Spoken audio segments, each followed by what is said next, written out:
काय वाटते एकूण परिस्थिती मराठवाड्यातली आणि परभणीतली? नाही, मला खात्री आहे आम्ही या ठिकाणी जेव्हा पूर्णच्या पूर्ण महाराष्ट्रामध्ये मी दौरा करतोय, प्रदीर्घ काळानंतर या निवडणुका होत आहेत.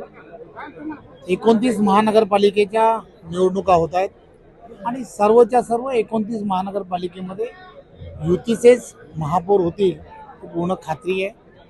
परभणी या महानगरपालिकेमध्ये सुद्धा या ठिकाणी असणाऱ्या पालकमंत्री मेघनाताई असतील, शिवाजी भरोसे असतील आणि त्यांच्याबरोबर असणारे सर्व कार्यकर्ते वरपुडकर साहेब असतील किंवा त्याचबरोबर बोडीकर साहेब असतील, या सगळ्यांचं एवढ्या वर्षामध्ये त्या भागामधील असणारी काम असेल, भारतीय जनता पार्टीची इथली असणारी संघटनात्मक जुने कार्यकर्त्यांची असणारी एक ताकद ही सुद्धा या ठिकाणी फार मोठ्या प्रमाणामध्ये आहे.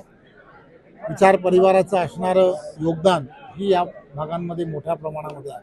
त्यामुळे मला खात्री आहे की यावेळेला या परभणी महानगरपालिका जी आहे या महानगरपालिकेमध्ये महापौर हा भारतीय जनता पार्टीचा बसेल, यात काही शंका नाही.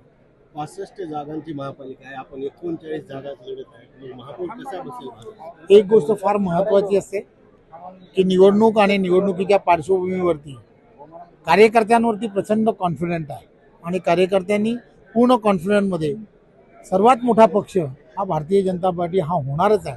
त्यामुळे कार्यकर्त्यांनी हे पूर्ण मनामध्ये ठरवलं आहे की आपल्याला संधी मिळणार आणि आपण महापौर हा परभणीचा भारतीय जनता पार्टीचाच होणार. सुरुवातीपासून शिवसेनेसोबत युती होणार होती असं होतं, पण शेवटी युती झाली नाही, हिंदुत्व मताचं विभाजन होणार आहे. कसं आपण हे काही या संदर्भातही बऱ्याच विषयामध्ये चर्चा झाली, काही गोष्टींमध्ये टेक्निकली काही अडचणी झाल्या, परंतु मला खात्री आहे देशाचे पंतप्रधान नरेंद्र मोदीजी यांच्या नेतृत्वामध्ये आणि आम्ही या निवडणुका देवेंद्रजी यांच्या नेतृत्वामध्ये विकासाच्या मुद्द्यावरती लढतो आहोत. त्यामुळे विकासाच्या मुद्द्यावरती परभणीकर हे नक्कीच भारतीय जनता पार्टीच्या पदरामध्येच मतदान टाकतात. धन्यवाद. एबीपी माझा, उघडा डोळे बघा नीट.